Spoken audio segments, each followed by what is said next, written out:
ஆண்டவராகிய இயேசு கிறிஸ்துவின் நாமத்தினாலே உங்கள் அனைவரையும் வாழ்த்துகிறேன். கர்த்தர் உங்களை ஆசீர்வதிப்பாராக. ஒவ்வொரு தேவனுடைய பிள்ளையும் ஒவ்வொரு விதமான அனுபவங்களை கடந்து வருகிறார்கள்.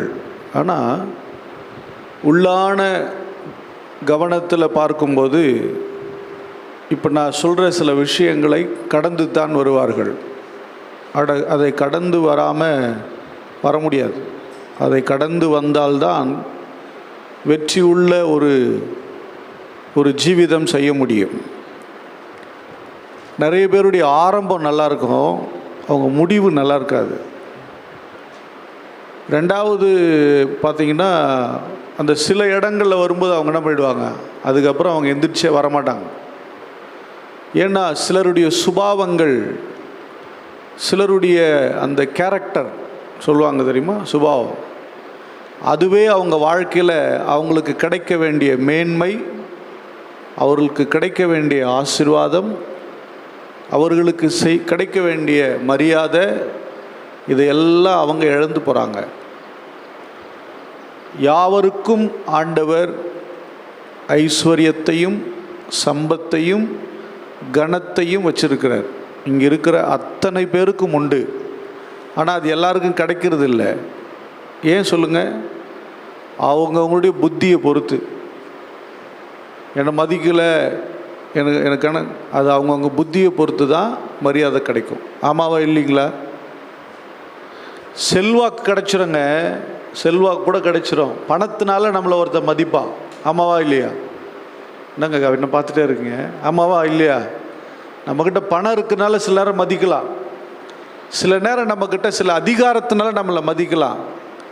ஆனால் நம்மக்கிட்ட இருக்க நல்ல குணத்தினால நம்மளை மதிக்கிறாங்களான்றதான் ரொம்ப முக்கியம். அல்லேலூயா. நம்மக்கிட்ட குணத்தினால நம்மளை மதிக்கிற, அதாவது நமக்குள்ளே இருக்கிற உண்மையான அந்த தெய்வீக அன்புக்காக மதிக்கிறாங்களோ ரொம்ப முக்கியம். அல்லேலூயா.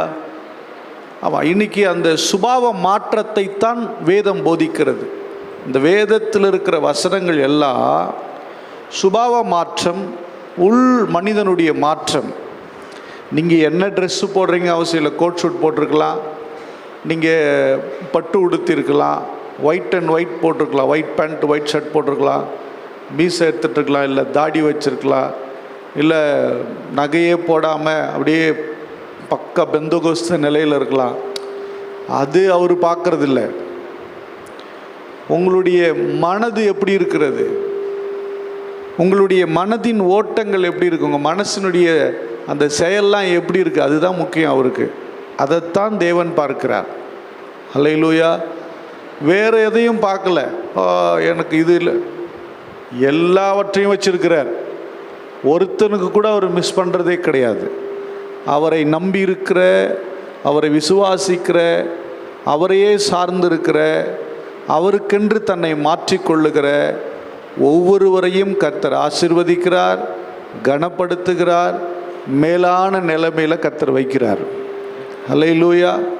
ஆனால் சில பகுதிகளை கடந்து தான் வரணும். அதை கடந்து வராமல் வர முடியாது. அதை கடந்து தான் வர வேண்டும். அதை கடந்து வரும்போது தான் ஒரு வெற்றியை பார்க்க முடியும். வாசிக்கலாம். ஆதியாகமத்தின் புஸ்தகம் 37ஆம் அதிகாரம் 3ஆம் வசனம். இஸ்ரவேலின் முதிர் வயதிலே யோசேப்பு தனக்கு பிறந்ததினால் இஸ்ரவேல் தன் குமாரர் எல்லாரிலும் அவனை அதிகமாய் நேசித்து அவனுக்கு பல வருணமான அங்கியை செய்வித்தான். அல்லேலூயா. பல வருண அங்கியை செய்வித்தான். இந்த செய்தியினுடைய தலைப்பு பறிக்கப்பட்ட வஸ்திரங்கள். யோசேப்புக்கு தன் தகப்பனால் கொடுக்கப்பட்ட வஸ்திரம் பல வருண அங்கி. இன்றைக்கி நிறைய கலர்ஸ் கிடைக்குது, நிறைய கலர்ஸ். இன்றைக்கும் துணி எடுக்க போனால் நிறைய பேருக்கு என்ன கலர் எடுக்குன்னே தெரியாது. அவங்களும் பைத்தியக்காரனாகி கூட போனவங்களையும் பைத்தியக்காரனாக்கி அப்படியே சுத்த விட்டுருவாங்க பாருங்கள். அதுலேயும் இந்த கல்யாணத்துக்கெல்லாம் கூட்டிகிட்டு துணி எடுக்க போயிட்டோன்னா ஆஹா சரியா போச்சு, பைத்தியமாக பிடிச்சிடும். இடுப்பெல்லாம் கூட போனவங்கெல்லாம் இடுப்பெல்லாம் குடஞ்சி டீ சாப்பிட்லாமா, அங்கே போகலாமா, இங்கே போகலாமா, வெளியே போகவும் முடியாது, வரவும் முடியாது, அது மாதிரி மாட்டிகிட்டு இருப்பாங்க. கலர்ஸ். ஆனால் அன்னைய காலத்திலேயே தன்னுடைய பிள்ளைகளுக்கு பல வருண தன்னுடைய மகனுக்கு, தான் நேசிக்கிற மகனுக்கு பல வருண அங்கியை செய்வித்து கொடுத்தார். அல்லேலூயா. கொஞ்சம் இந்த மானிட்டர் கம் பண்ணி. பல வருண அங்கியை செய்து கொடுத்தான். என் அன்பான தேவனுடைய பிள்ளையே, தகப்பன் நேசிக்கிற பிள்ளைகளுக்கு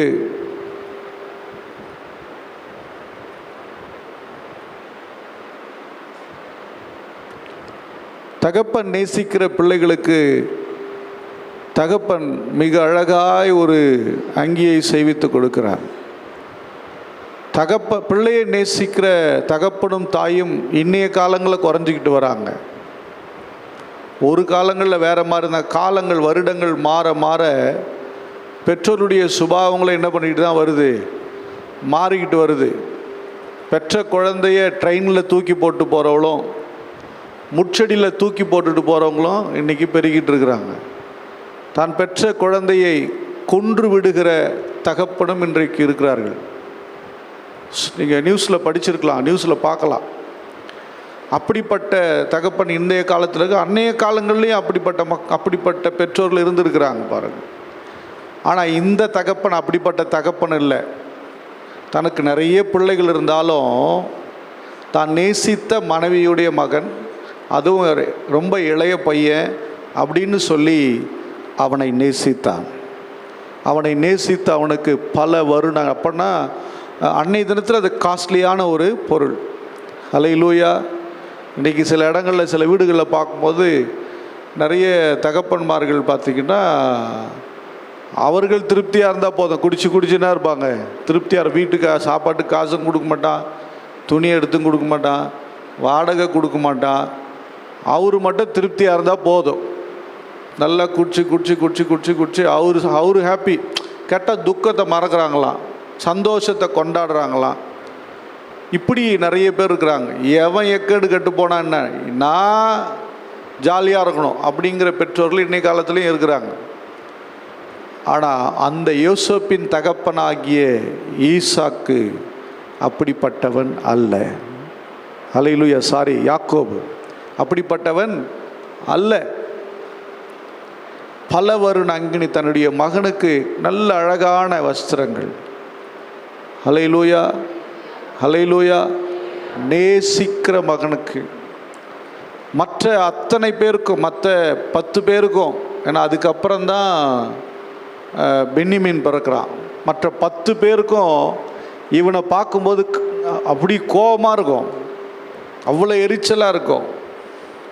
அல்லேலூயா. எனக்கு அன்பானவர்களே, சில நேரங்கள் உங்கள் பெற்றோர்கள் உங்களை நல்ல செல்வாக்கில் வளர்த்துருக்கலாம். உங்கள் வீட்டில் இருக்கிற உங்கள் சகோதரனை விட, உங்கள் சகோதரியை விட ரொம்ப செல்லமாக கூட வளர்த்துருக்கலாம். ஆனால் உங்களை சுற்றிலும் சில விரோதிகள் இருக்கலாம், சில சத்துருக்கள் இருக்கலாம். அல்லேலூயா.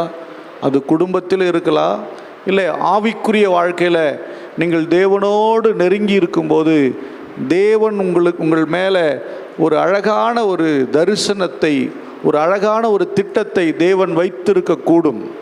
அல்லேலூயா.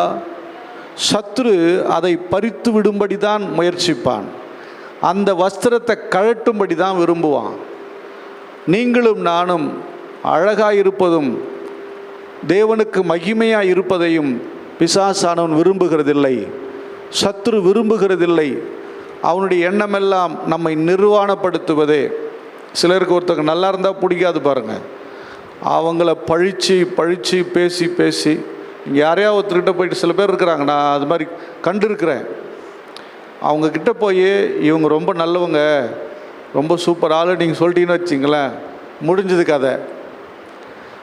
அந்த நபரை எந்த அளவுக்கு டேமேஜ் பண்ண முடியுமோ எந்த அளவுக்கு அவங்க பேரை கெடுக்க முடியுமோ அந்த அளவுக்கு கெடுத்துருவாங்க. அல்லேலூயா.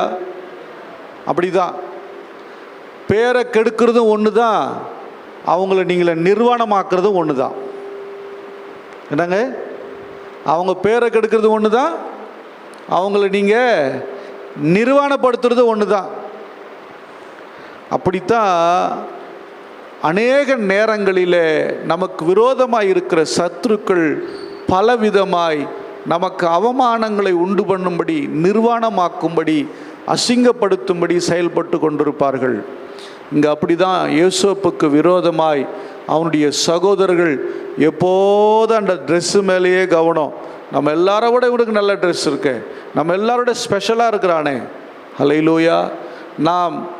நமக்கு விரோதமாக சத்துருக்கள் எழும்பும்போது நாம் புரிந்து கொள்ள வேண்டிய ஒன்று, நான் விசேஷமானவன். அல்லேலூயா. நமக்கு எதிராக சத்துரு இருக்கிறான்னு ஒன்று புரிஞ்சுக்கணும். நம்மை அவமானப்படுத்தும்படி மக்கள் துடிக்கிறாங்க, சில ஆள் துடிக்கிறேன்னா அர்த்தம்னா சத்துரு துடிக்கிறான், நம்மை பாவத்தில் விழத்தள்ளும்படி துடிக்கிறான் அப்படின்னா என்ன அர்த்தம்னா நாம் விசேஷமானவர்களாக இருக்கிறோம். அல்லேலூயா. ஆமாம், ஏதோ ஒன்று ஸ்பெஷலாக இருக்குது, அதை கழட்டும்படி பிசாசன் விரும்புகிறான், அதை பறித்து கொள்ளும்படி பிசாசனை விரும்பி தான் நமக்கு அகைன்ஸ்டாக வேலை செஞ்சுக்கிட்டே இருக்கிறான். எல்லா காரியத்தையும் நாம் கண்கூட பார்க்க முடியாது. மறைவான வேலையை நமக்கு வேண்டியவர்கள் மூலமாகவே பிசாசானவன் செய்வான். நமக்கு வேண்டாதவங்களை கொண்டுலாம் செய்ய மாட்டான் பிசாசானவன். வேண்டிய ஆளை, நமக்கு தேவையான ஆளை வச்சே செய்வான். யோசேப்பின் சகோதரர்கள் அவங்களாம் யாருங்க? வேண்டிய ஆளா வேண்டாத ஆளா? யாருங்க? வேண்டிய ஆள் தான். ஆனால் வேண்டிய ஆளை வச்சே சத்ருவானவன் அவனுடைய பல வருண அங்கியை கழட்டும்படி முயற்சிக்கிறான். விரோதத்தையும் பகையையும் கசப்பையும் அங்கே உருவாக்கிட்டே இருக்கான். அல்லேலூயா. நல்ல ஒரு தரிசனத்தை சொல்கிறான் யோசேப்பு. சகோதரர் எல்லாம் கோவப்பட்டாங்க, நீ எனக்கு மேலே அதிகாரி ஆயிடுவியா? அப்பா கிட்ட போய் சொல்கிறார், அப்பா நான் எல்லாம் உங்கள் காலில் விழுவுமா? அல்லேலூயா. ஊரில் ஒரு பழமொழி சொல்லுவாங்க, தாயா பிள்ளையானாலும் வாயும் வயிறாம் வேறையாம். அப்படிதான், தாயா பிள்ளையானாலும் வாயும் வயிறும் வேற. சிலருக்கு நீங்கள் என்னதான் உண்மையாக இருந்தாலும் சரி, யோசேப்பு தன் தகப்பனுக்கு உண்மையாக இருந்தான். ஆனால் அந்த தகப்பன் என்ன பண்ணா, கடிந்து கொண்டானான். நீங்கள் அதை படிச்சிங்கன்னா தெரியும். வாசிக்கலாமா அந்த வசனத்தை? ஆதியாகமத்தின் புஸ்தகம் 37:10.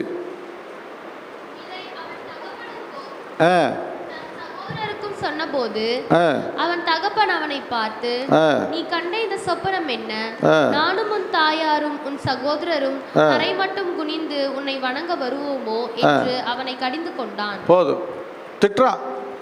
நானும் உன் சகோதரர்லாம் உன் காலில் வந்து விழுந்துருவோமோ அப்படின்னு. அதுதான் அர்த்தம், கடிந்து கொண்டானா. அப்படின்னா ரொம்ப டென்ஷன் ஆகிட்டுக்கிறான். என்னடா புள்ள தானே, சொப்பனம் தானே கண்டான், இல்லை நடக்கலை, லிட்ரலி நடக்கலை. லிட்ரலி அவன் ஒன்றும் பெரிய ஆள் ஆயிடல அந்த இடத்துல. கனவை கண்டு சொன்னாயா? கனவை கண்டு சொன்னதுக்கே அந்த அந்த தகப்பனால பொறுத்துக்க முடியல. ஹல்லேலூயா. ஹல்லேலூயா. இன்னைக்கு ஃபாதர்ஸ் டேவா? இன்னைக்கா நேத்தா? இங்கே இருக்கிற எல்லா ஃபாதருக்கும் ஃபாதர்ஸ் டே. ஃபாதர் ஆக போகிறவங்களுக்கும் ஃபாதர்ஸ் டே. ஃபாதராக மட்டும் இருங்க, பாதராக மட்டும் இருக்காதீங்க. ஹல்லேலூயா. நல்ல கவனிங்க. இந்த தகப்பன் பொறாமை கொள்கிற, கோபப்படுகிற, எரிச்சல் அடைகிற ஒரு தகப்பனாக இருந்தான் யாக்கோபு. ஏன்னா என்னத்தான் அவர் இருந்தாலும் அவர் வந்த வழி எப்படி தான். அந்த யாக்கோபு நிறைய வேலை பார்த்துருக்காருல்ல? ஆமாம் தானே? ஆண்டவர் தான் கிருபையாக அந்த யாக்கோபு பத்திரமா வச்சுருக்கார். கவனிங்க, இந்த யாக்கோபு கோவப்படுறான். ஆனால் அவன் சகோதரர்கள் எப்படி ஆனாங்களாம்? அவன் மேலே பயங்கரமாக கோபமாயிட்டாங்களாம். எப்படா டைம் வெயிட் பண்ணிட்டா இருப்பாங்க. தேவனுடைய பிள்ளையே, தேவன் உன் மேலே அல்லது உன் தகப்பன் உன் மேலே ஒரு விசேஷமான ஒன்றை வைத்திருப்பாரையானால் சத்ரு உன்கிட்ட இருந்து அதை பிடுங்கிறதுக்கு எப்போன்னு வெயிட் பண்ணிகிட்டே இருப்பான். நல்லா கவனிங்க, தரிசனம் பெற்றவர்களே, தேவனுடைய திட்டத்திற்கென்று தெரிந்து கொள்ளப்பட்டவர்களே, அபிஷேகம் பண்ணப்பட்டவர்களே, கவனமாக இருங்க. சத்ருவானவன் எப்பொழுதும் உங்கள் மேலே இருக்கிற அபிஷேகத்தை கழட்டலான்னு பார்ப்பான், எப்பொழுதும் உங்கள் மேலே இருக்கிற தரிசனத்தை கழட்டணும்னு பார்ப்பான், எப்பொழுதும் உங்கள் வாழ்க்கையில் இருக்கிற மேன்மையை கழட்டணும்னு பார்ப்பான். நீ ஜாக்கிரதையாயிரு. ஹல்லேலூயா. தகப்பன் அனுப்புகிறான், உன் சகோதரெல்லாம் ஆடு மேய்க்க போயிருக்கிறாங்கப்பா, நீ போயிட்டு அவங்களுக்கு என்ன பண்ண, தின்பண்டங்கள்லாம் கொடுத்துட்டு நல்லா விசாரிச்சுட்டு வா அப்படின்னு சொல்லி யோசேப்பு அனுப்புகிறாங்க. கொஞ்சம் தூரம் போய் பார்க்குறான். அப்படி தேடி போகும்போது தூரத்தில் வரும்போதே அவங்க எப்படி பேசிக்கிறாங்க பாருங்களேன். அது ரொம்ப ஆச்சரியமாக தான் இருக்குது. இப்படி இல்லாமல் இருப்பாங்க. ஆதியாகமம் 37:18 வாசிங்க. ஒருவர் நோக்கி, இதோ சொப்பனக்காரன் வருகிறான், நாம் அவனை கொன்று இந்த குழிகள் ஒன்றிலே அவனை போட்டு ஒரு துஷ்டமிருகம் அவனை பட்சித்தது என்று சொல்லுவோம், வாருங்கள், அவனுடைய சொப்பனங்கள் எப்படி முடியும் பார்ப்போம் என்றார்கள். கவனிங்க, அப்போ தூரத்தில் வரும்போது எப்படி பார்க்குறாங்க? சொப்பனக்காரன். அவனுக்கு ஒரு பட்ட பேர், என்ன பேர்? சொப்பனக்காரன். அவன் வரான், அவனை எப்படியாவது என்ன பண்ணா, கொன்று போட்டணும். ஹல்லேலூயா. சில பேர் இனிக்க பேசுவாங்க, மாட்டனா பலிதான் நம்மளை. ஹல்லேலூயா. பேசுறதெல்லாம் தேனு தான், கொட்டுறதெல்லாம் தேனி மாதிரி. ஹல்லேலூயா. எல்லாருக்கும் பேசும்போது ஐயோ என்ன கொட்டுனாங்கன்னு வச்சுங்களேன், உச்சி மண்டை வரல ஏறும், சுறுசுறுன்னு. வசனம் சொல்லுகிறது, பட்டய குத்துக்கள் மாதிரி பேசுவாங்களாம். பேச்சிலே நம்மளை என்ன பண்ணிடுவாங்க, சாகடிச்சிருவாங்க. அப்படி பேசுகிறவங்களா இருக்கிறாங்க. ஹல்லேலூயா. இல்லையா? உங்களெல்லாம் சொல்லுங்க, நான் சொல்கிறேன், வசனத்தை சொல்கிறேன். பேச்சில் கொன்றுவாங்க நம்மளை, அப்படியே உயிரோடு செத்து போன மாதிரி இருக்கும் நம்ம. நீங்கள் அது மாதிரிலாம் வார்த்தை வாங்கியிருக்கீங்களான்னு தெரில, நான் அது மாதிரி வார்த்தைலாம் வாங்கியிருக்கிறேன். அதாவது தப்பு செஞ்சு வாங்கிட்டா கூட பரவாயில்ல, தப்பே செய்யாமலாம் வாங்கியிருக்கிறேன். அதெல்லாம் ரொம்ப கஷ்டம் சுமக்கிறது. ஹல்லேலூயா. ஐயோ இப்படி நான் செஞ்சு சொல்லியிருந்தா பரவாயில்லைங்க, செய்யவே இல்லை. செஞ்சு சொன்னால் ஏற்றுக்கோங்க, செய்யாமல் சொன்னால் தான் ஏற்றுக்க முடியாது. ஹல்லேலூயா. அதை ஏற்றுக்கிறீங்க தெரியுமா, அதனாலே உங்கள் வாழ்க்கையில் கிருபை பெருகும். நீங்கள் செய்யாமல் உங்கள் பேரில் சொன்னாங்க பார்த்தீங்களா பழி, அதனாலே உங்கள் வாழ்க்கையில் ஆசீர்வாதம் பெருகும். நமக்கு இப்படி தான் சொல்லுவோம், நான் செஞ்சு சொல்லியிருந்தா பரவாயில்லையே. இல்லை, நீ செய்யாமல் சொல்கிறாங்கல்ல பழி, அதுக்கு தான் பலன் வரும், அதுக்கு தான் பவர் அதிகம். அவன் வருமா கிட்ட வந்ததுக்கப்புறம் அவனை பிடிச்சி குழியில் போட்டாங்க. குழினா சின்ன குழிலாம் கிடையாது, எந்திரித்து வர முடியாத அளவுக்கு குழி. ஹல்லேலூயா. அவன் கத்தி இருப்பான்ல, கதறி இருப்பான்ல. சில நேரம் நமக்கு பிரச்சனை என்னும்போது, உதவி என்னும்போது நம்ம சொந்தக்காரங்கிட்ட கூப்பிட்டுருப்போம், ஃப்ரெண்டுக்கிட்ட சொல்லியிருப்போம், ஒருத்தன் கூட கண்டுக்க மாட்டான், ஒருத்தன் கூட என்னன்னு கேட்க மாட்டான். நமக்கு தோணும் யாருமே இல்லையா. ஹல்லேலூயா.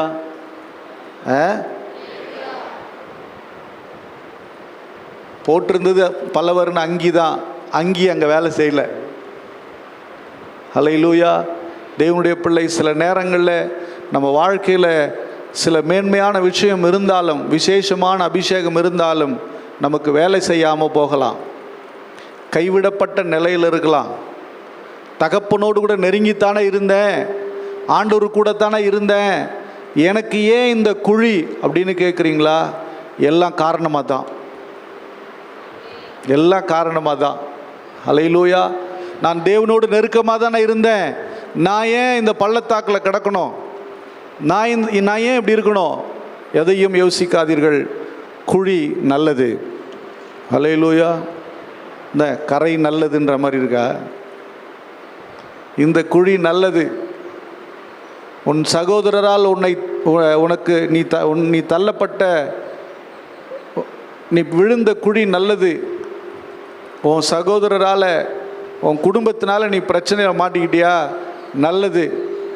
எந்த குடும்பத்தில் நீ குழியில் விழுந்து கிடந்தையோ, எந்த குடும்பத்தால் நீ கைவிடப்பட்டையோ, எந்த சகோதரரால் நீ புறக்கணிக்கப்பட்டு விரோதமாய் தள்ளப்பட்டிருக்கிறையோ, அதே சகோதரர்களுக்கு முன்பதாக கர்த்தர் உன் தலையை உயர்த்துவார்.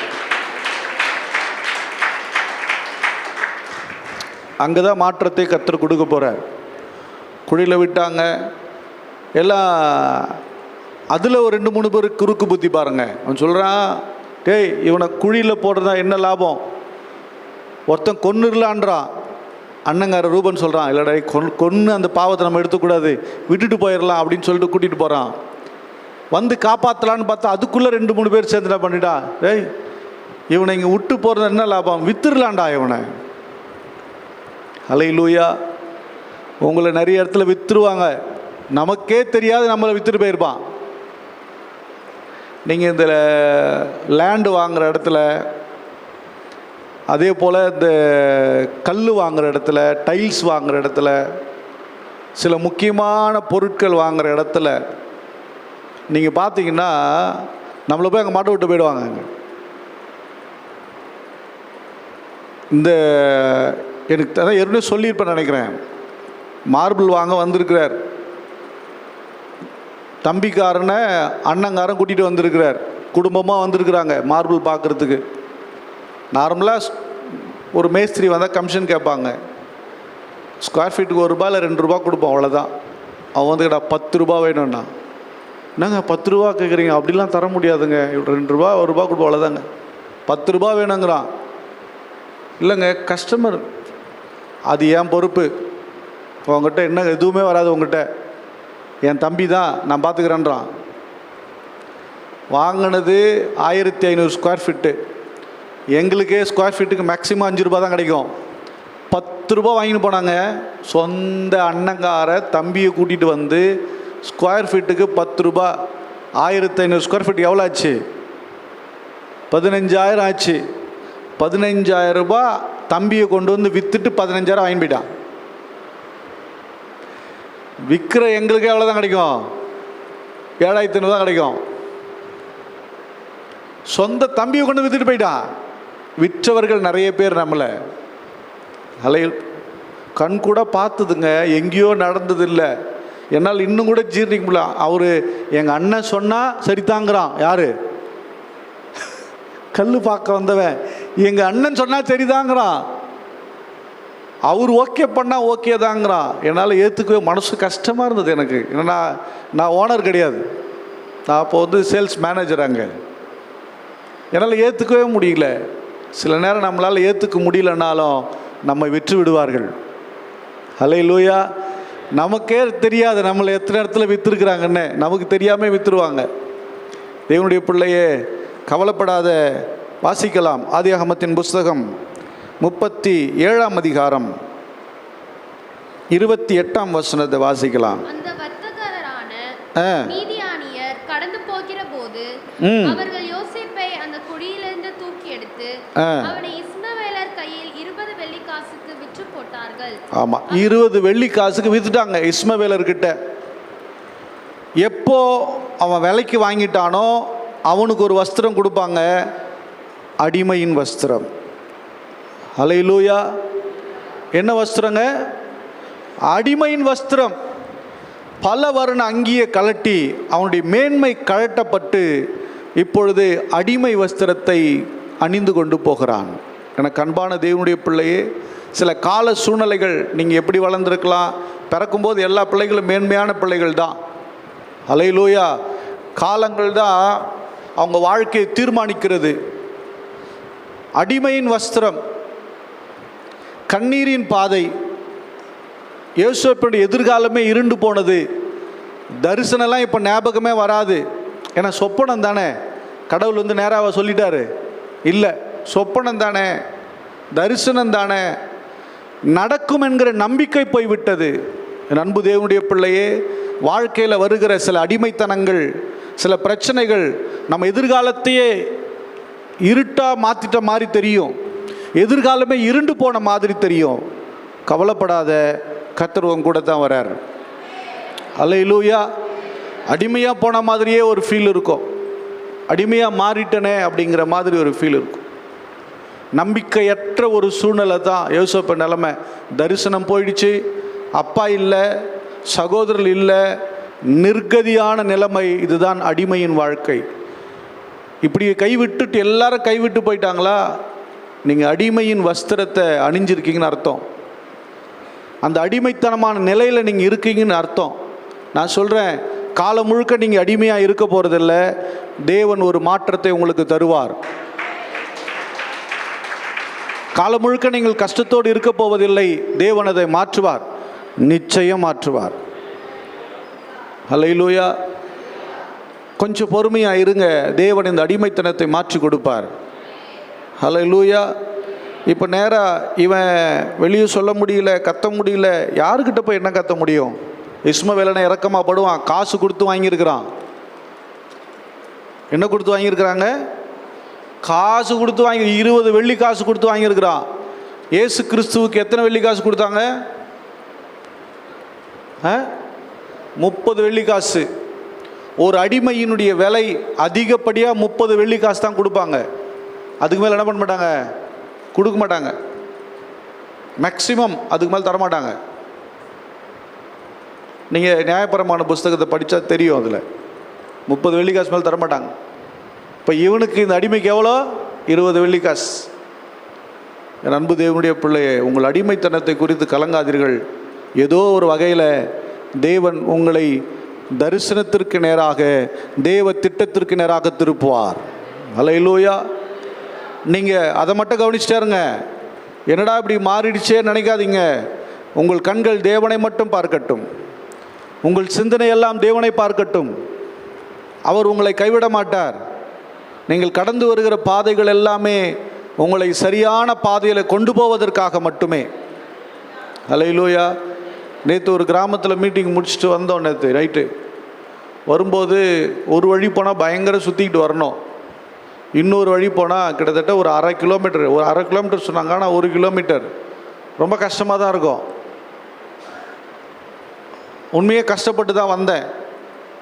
ஆனால் அந்த அந்த 1 கிலோமீட்டர் கடந்து வருகிற வரையிலையும் ரொம்ப கவனமாக, பொறுமையாக, நிதானமாக வர வேண்டியிருந்தது.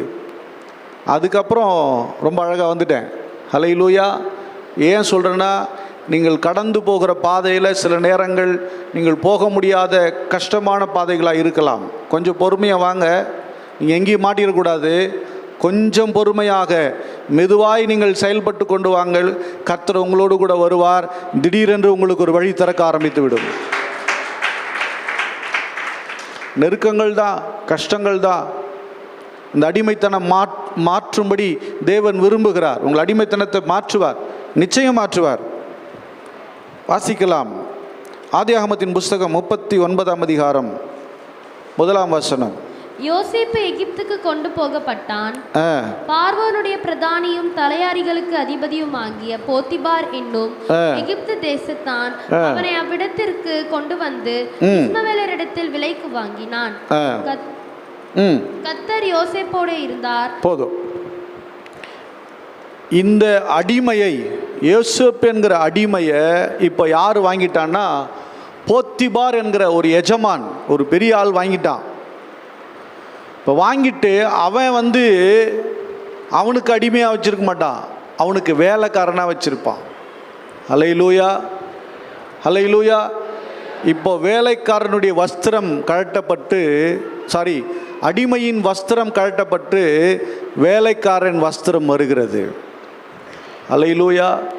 சில அடிமைத்தனங்கள் வரலாம், ஆனால் நீங்கள் உழைக்க வேண்டிய நேரத்தில் உழைக்காமல் இருந்துடாதீங்க. நிறைய பேருக்கு வேலை செய்யணுன்னாவே கஷ்டம், வேலைக்கு போகணுன்னாவே கஷ்டம். வேலைக்கே போகாமல், அதாவது கொஞ்சமாக வேலை செய்யணுமா, நிறைய பணம் வேணுமா? என்னது? கொஞ்சமாக வேலை செய்யணும், நிறைய பணம் வேணும், ஈஸியாக பணம் சம்பாதிச்சிடணும். அது இல்லை. நீங்கள் உழைக்க வேண்டிய நேரத்தில் நீங்கள் உழைக்க வேண்டும். வேலைக்கு போங்க. என்ன பாஸ்டர் நீங்களாம் வேலைக்கு போக மாட்டேங்கிறீங்க? எனக்கு இதுதான் வேலை. நல்லா உழைச்சிருக்கிறேன், ஓடி இருக்கிறேன், இரவு பகல் பார்க்காம வேலை செஞ்சுருக்கிறேன், பிஸ்னஸ் பண்ணியிருக்கிறேன், எல்லாம் பண்ணியிருக்கிறேன். நீங்கள் உழைக்க வேண்டிய காலத்தில் உழைத்து விடுங்க. நல்ல வேலை செய்யுங்க. நீங்கள் செய்கிற வேலையில் உண்மையாக இருங்க. உங்கள் தொழிலில் நீங்கள் உண்மையாக இருங்க. யாரையும் என்ன சொல்கிறது, எப்படியாவது கவுக்கணும்னு நினைக்க வேண்டாம். நீங்கள் உங்கள் தொழிலில் உங்கள்கிட்ட இருக்க டெக்னிக்கில் திறமையில் மேலே வர்றதுக்கு பாருங்கள். ஹல்லேலூயா. சிலர் தொழிலில் வேலையில் அடுத்தவனை கெடுத்து மேலே வரணும்னு நினைப்பாங்க. அது நல்லதில்லை. யாரை கெடுத்து நம்ம மேலே வரக்கூடாது. உங்கள் திறமையில் உங்கள் உழைப்பில் நீங்கள் மேலே வாங்க. ஹல்லேலூயா. தேவன் அவர்களை நிச்சயம் ஆசீர்வதிப்பார். தன் திறமையில், தன் உழைப்பில், தான் உண்மையில் மேலே வரணும்னு நினைக்கிறவங்கள கர்த்தர் ஒருபோதும் கைவிடுகிறதே இல்லை. அதுதான் பாருங்கள், கர்த்தர் யோசேப்போடு இருந்தார், அவன் காரிய சித்தி உள்ளவனானான். அவன் எகிப்தியன் ஆகிய தன் எஜமானுடைய வீட்டில் இருக்கும்போது கர்த்தர் அவனோடு இருக்கிறார் என்றும் அவன் செய்கிற யாவையும் கர்த்தர் வாய்க்க பண்ணுகிறார் என்று எஜமான் கண்டான். கரங்களை தட்டி தேவனை மையப்படுத்தலாமா? நம்ம கை வச்சா விளங்கணும். எங்க நம்ம போய் கால் வச்சோன்னா அந்த கம்பெனி என்ன பண்ணணும்? கம்பெனி விளங்கணும். நம்ம போய் கால் வச்சு எங்கே வேலை செஞ்சாலும் விளங்கணும். நம்ம போய் கால் வச்சா அந்த தொழில் ஆசீர்வதிக்கப்படணும். என்ன பாஸ்டர் இப்படிலாம் சொல்கிறீங்க? அதானே உண்மை. சில நேரம் ஏதோ யதார்த்தமாக கம்பெனி போடலாம், அதுக்கு நீங்கள் பொறுப்பாக முடியாது. உடனே பாஸ்டர் சொல்லிட்டாரு இப்படி ஏதாவது இருக்குமோ அப்படின்னு நினச்சிடாதீங்க. நாம் செய்கிற ஒவ்வொன்றிலும் அவங்க பிளெஸ்ஸிங்கை பார்க்கணுங்க. நீங்கள் போகும்போது அங்கே ஆசீர்வாதம் இருக்கணும். உங்கள் நிமித்தம் ஆசீர்வதிக்கப்படணும். உங்கள்கிட்ட வேலை செய்கிறவங்களா இருந்தாலும் சரி, உங்கள் நிமித்தம் ஆசீர்வதிக்கப்பட்டிருக்கணும். உங்கள்கிட்ட வந்துட்டால் அவங்க எப்படி இருக்கணும்? நல்லா இருக்கணும். இல்லை நீங்கள் ஒரு இடத்துல போயிட்டா அவங்க நல்லா இருக்கணும். ஹல்லேலூயா. அதுதான் ஆசீர்வாதம். அதுதான் கர்த்தர் கூட இருக்கிறான்னு அர்த்தம். யோசேப்போட கர்த்தர் இருந்தார். போத்திபார் பார்க்குறான், எல்லாத்தையும் சாவி அவங்ககிட்ட கொடுறா, எல்லாத்துக்கும் அவன் தான் அதிகாரி.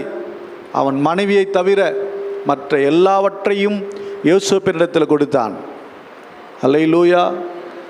ஆமாம், இது வேலைக்காரன் வஸ்திரம். உழைச்சான், மாடு மாதிரி உழைச்சான். இவனாலே போத்திபார் வீடு ஆசீர்வாதமாக இருந்தது. ஹல்லேலூயா. சில நேரம் நம்ம நினைப்போம் பாருங்கள், வேலைக்கு மட்டும் முக்கியத்துவம் கொடுப்போம், கர்த்தருக்கு முக்கியத்துவம் கொடுக்கவே மாட்டோம். ஏன் பிரதர் வரல? வேலைக்கு போயிட்டாங்க. ஏன் சிஸ்டர் வரல? வேலைக்கு போயிட்டாங்க. வேலைக்கு உண்மையாயிரு, அதே விதத்தில் கர்த்தருக்கும் உண்மையாயிரு. ஏன் ஜெபம் பண்ணல பிரதர்? ரொம்ப டயர்டு, வேலைக்கு போயிட்டு வந்தேன். ஏன் சிஸ்டர் ஜெபம் பண்ணல? வேலை மேலே ரொம்ப கஷ்டங்க. என் கஷ்டம்லாம் யாருக்கு இருக்கக்கூடாது. சரி சரி, இருக்கட்டும் இருக்கட்டும். எல்லாம் அதெல்லாம் கடந்து தானே வரோம். ஹல்லேலூயா. என் ஆத்துமாவே கர்த்தரை ஸ்தோத்திரி, என் முழு உள்ளமே அவருடைய பரிசுத்த நாமத்தை ஸ்தோத்திரி. மறுபடியும் சொல்கிறார், என் ஆத்துமாவே கர்த்தரை ஸ்தோத்திரி, அவர் செய்த சகல உபகாரங்களையும் மறவாத. எப்போ நீ தேவன் செய்த நன்மை நீ மறக்கிறையோ அப்போ உனக்கு தேவன் மறந்துடும். ஆண்டவரை அறிந்து கொள்ளும் போது எப்படி இருந்தோம், என்ன கஷ்டப்பட்டோம், எப்படி உருண்டோம் பிறண்டோம் புலம்புனோம் அப்படிங்கிறத நாம் மறந்துட்டோம் அப்படின்னா தேவன் மேலே ஆராதனைக்கு வர விருப்பம் வராது. ஹல்லேலூயா. சில பேருக்கு என்னென்னா, நாட்கள் போக போக போக பழசு மறக்கும். நம்ம ஞாபகப்படுத்தணும் அவங்களுக்கு.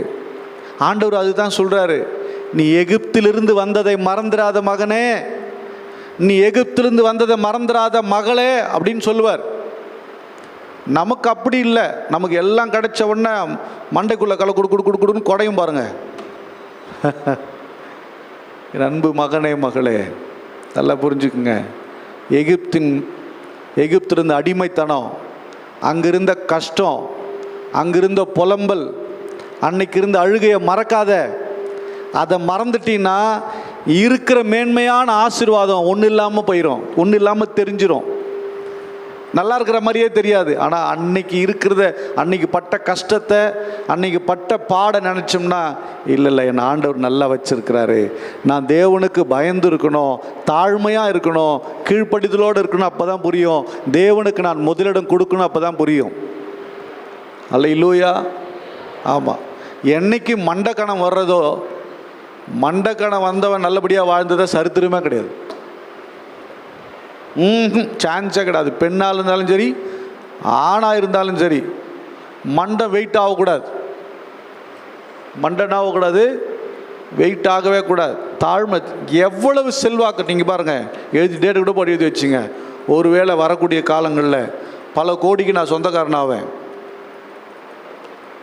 பாஸ்ட்டு பல கோடிக்கு சொந்தக்காரனாகிட்டாருன்னா அன்றைக்கி இப்படி தான் இருப்பேன். எப்போதும் என்னை வந்து என்ன பண்ணலாம், இருக்கிறேன்னா கட்டாயமாக தாராளமாக வந்து பார்க்கலாம். சகஜமாக எப்போதும் போல தான் இருப்பேன். ஹல்லேலூயா. பணத்தையும் பார்த்துட்டேன், தரித்திரமும் பார்த்துட்டேன், நல்ல மனுஷனையும் பார்த்துட்டேன், கெட்ட மனுஷனையும் பார்த்துட்டேன், சதி பண்ணுறவனையும் பார்த்துட்டேன், புகழ்றவனையும் பார்த்துட்டேன், சொந்தத்தையும் பார்த்துட்டேன், பந்தத்தையும் பார்த்துட்டேன், நண்பனையும் பார்த்துட்டேன், துரோகியும் பார்த்துட்டேன். ஹல்லேலூயா. இதெல்லாம் பார்த்துட்டேன். விசுவாசியும் பார்த்துட்டேன், அவிவிசுவாசியும் பார்த்துட்டேன். எல்லாத்தையும் இந்த கண்ணு என்ன பண்ணிடுச்சு, எல்லாத்தையும் பார்த்தாச்சு. எழுதி டேட்டை போட்டு எழுதி வச்சுங்க. அன்றைக்கி வந்து கேட்கலாம், யோ அன்றைக்கி இப்படி சொன்ன, இப்படியே கேட்கலாம், யோ உடனே கேட்கலாம். ஹல்லேலூயா. இப்படியே கேட்கலாம். நீங்கள் யாராவது நான் மாறி இருக்கேன்னு சொல்ல முடியுமா? முடி வேணால் கலர் மாறி இருக்கலாம், இல்லைன்னா கொஞ்சம் ட்ரெஸ்ஸு கொஞ்சம் நல்லா போடுவேன். என்ன பண்ணுறது, வெளியே அப்படி போட்டால் தான் மதிக்கிறான், இல்லாட்டி மதிக்க மாட்டேங்கிறான். இல்லை கார் வேணால் வாங்கியிருக்கலாம், அதுவும் டியூவில் தான் ஓடிட்டு இருக்குது. என்ன காரில் போனாலும் அப்படி தான், நடந்து போனாலும் அப்படி தான். ஹல்லேலூயா. வேலைக்காரன் மறந்துடக்கூடாது. கர்த்தருடைய பிள்ளைகள் கடந்து வந்த பாதையில் என்ன பண்ணிடக்கூடாது, மறந்துடக்கூடாது. என்ன ஷூட்டு, என்ன ட்ரெஸ்ஸு, ஒன்றும் அப்படியோ. சில பேர் அப்படியே ட்ரெஸ்ஸெல்லாம் மாறணும், ஆள் வெறப்பா ஒரு மாதிரி ஆகிடுவாங்க பாருங்கள். இருக்கட்டும், பத்திரமா வச்சுங்க அதெல்லாம். ஹல்லேலூயா. ஹல்லேலூயா. இந்த இருதயம், இந்த ஆத்துமா தேவனுடையது. ஹல்லேலூயா. அதை மறந்துடாதீங்க. இதை வந்து ரஃப் ஆக்கி, நான் யார் தெரியுமா, என் லெவல் என்ன தெரியுமானா, சரிப்பா இருக்கட்டான்டுவாங்க. ஹல்லேலூயா. போத்திபார் வீட்டில் யோசேப்பு, நான் யார் தெரியுமா, பார் வேலைக்காரன், டேய் பாருங்கடா நான் வந்ததுக்கப்புறம் எப்படி என் எஜமானை ஆசீர்வதித்தார் அப்படின்னு சொன்னால் வேலைக்காரன்லாம் அவனை கவுத்து விட்டுருப்பான். அப்படி தானே? அப்படி இல்லை. போத்திபார் வீட்டில் யோசேப்பு ஒரு எப்படி சொல்கிறது, ஒரு ராஜா வீட்டு கண்ணுக்குட்டி மாதிரி இருந்தார், ஜாலியாக இருந்தார். ஆனால் அவன் மேல் இருக்கிற அந்த வேலைக்காரனுடைய வஸ்திரத்தை பறிக்கும்படி ஒருத்தி விரும்பினான். மனைவி தினம் தினம் தொல்லை பண்ணலாம். வாசிங்க பார்க்கலாம். 39:10 படிங்க பார்க்கலாம். சாரி 39:9 படிக்கலாம். இந்த வீட்டிலே எதிலும் பெரியவன் இல்லை, நீ அவருடைய மனைவியா இருக்கிறபடியால் உன்னை தவிர வேறொன்றையும் அவர் எனக்கு விளக்கவில்லை. இப்படி இருக்க நான் இத்தனை பெரிய பொல்லாங்குக்கு உடன்பட்டு தேவனுக்கு விரோதமாய் பாவம் செய்வது எப்படி? அவள் நித்தம் யோசேப்போடே இப்படி பேசிக்கொண்டு வந்தோம். அவன் அவளுடனே சயனிக்கவும் அவளுடனே இருக்கவும் சம்மதிக்கவில்லை. ஆமாம், தினம் தினம் கூப்பிட்றா. அவன் ரொம்ப அழகானவனா. நீங்கள் 6-7 படித்தா 6ஆம் வசனம் படித்தா தெரியும். ரொம்ப அழகானவன் யோசேப்பு, வாலிப தம்பி, ரொம்ப அழகு, ஸ்மார்ட். அவன் வேலையில் ஸ்மார்ட்டு, ஆக்டிவ், சுறுசுறுப்பாக இருக்கிறவன்.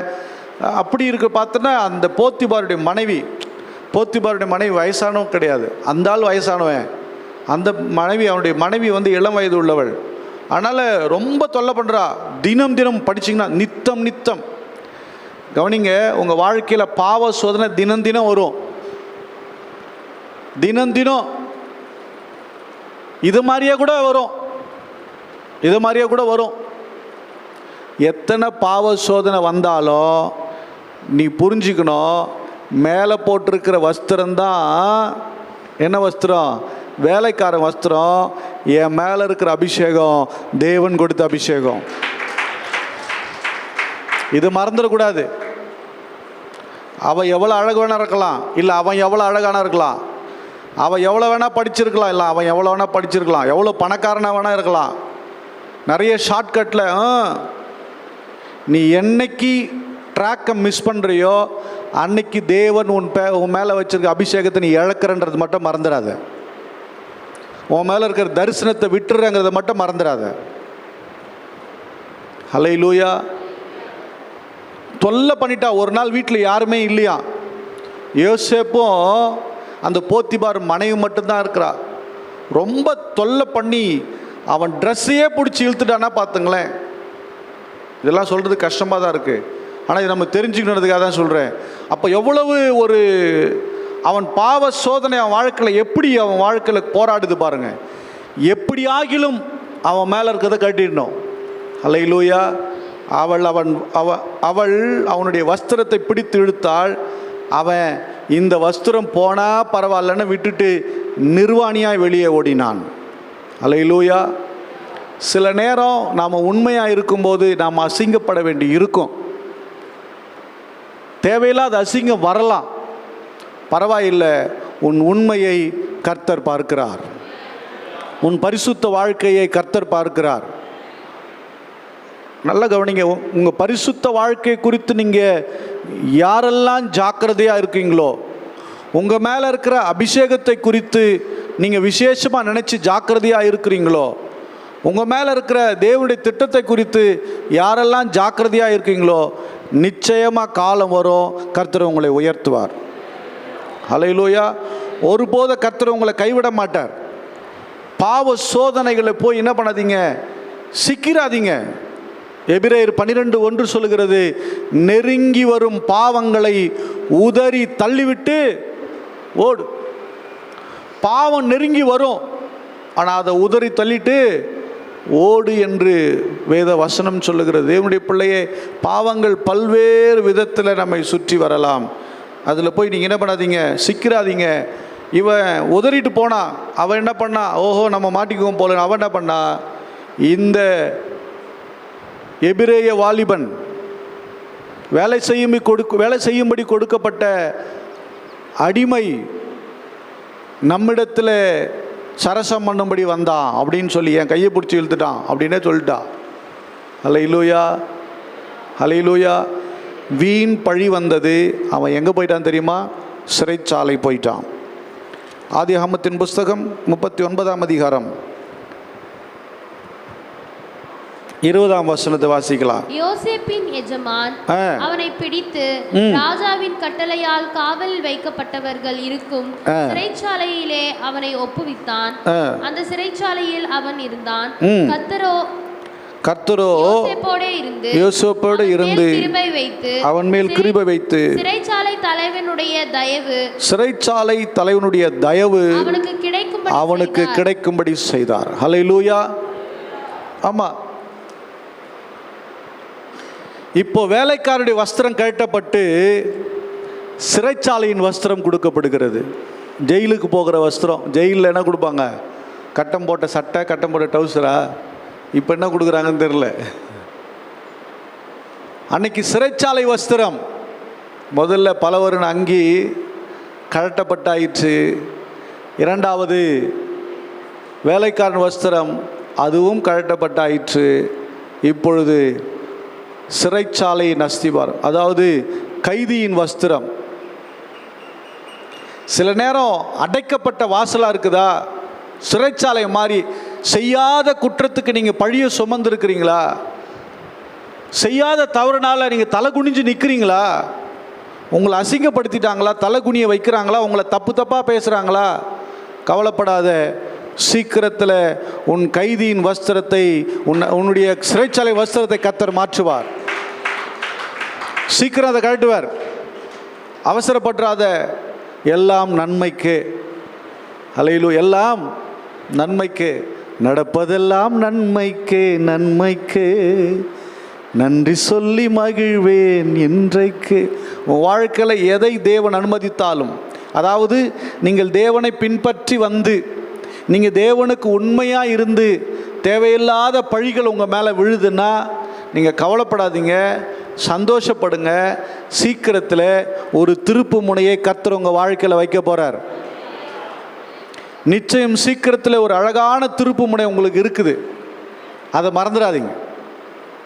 சிறைச்சாலையில் போயிட்டான், 2 வருஷத்துக்கு மேலே ஆச்சு. உள்ள ஒருத்தனுக்கு தரிசனத்துக்கு விளக்கம் சொல்கிறான். நீ ஞாபகம் வச்சுக்கப்பா, அரண்மனைக்கு போகும்போது நல்லா இருக்குமா ஞாபகம் வச்சுக்க. அவனும் மறந்துட்டான். சில நேரம் நம்ம சந்திக்கிற மனிதர்களும் சொல்லுவோம், எனக்கு கொஞ்சம் ஹெல்ப் பண்ணுப்பா, நம்ம உதவி பண்ணியிருக்கோமே, நமக்கு போனால் கட்டாயமாக செய்வாங்க. செய்ய மாட்டான். எவன் உனக்கு செய்வான்னு நினைக்கிறியோ அவன் செய்ய மாட்டான். அது பிள்ளையாக இருந்தாலும் சரி, வேலை செய்கிறவனாக இருந்தாலும் சரி, நம்ம கூடவே இருந்து நம்ம நல்லா அவங்கள பார்த்துருப்போம், அவங்க கூட சரி நமக்கு செய்ய மாட்டாங்க. அல்லேலூயா. எனக்கு ஒரு தங்கச்சி சொல்லிச்சு, என் தங்கச்சியில் தங்கச்சி மாதிரி. நான் ஸ்ரீலங்கா போகும்போது, அண்ணா நான் மட்டும் ஃப்ரான்ஸ் போயிட்டேன்னா உங்களை கட்டாயமாக கூப்பிடுவேண்ணா. இந்த வழியும் கூப்பிடல. அல்லேலூயா. நமக்கு தோணும், ஓ நம்ம போனால் ஃப்ரான்ஸுக்கு நம்மளை கூப்பிட்ருவாங்க. இன்னொருத்தவங்க சொன்னாங்க, நான் அங்கே போயிட்டு உங்களுக்கு எதாவது ஸ்பான்சர் பண்ணுறேன்.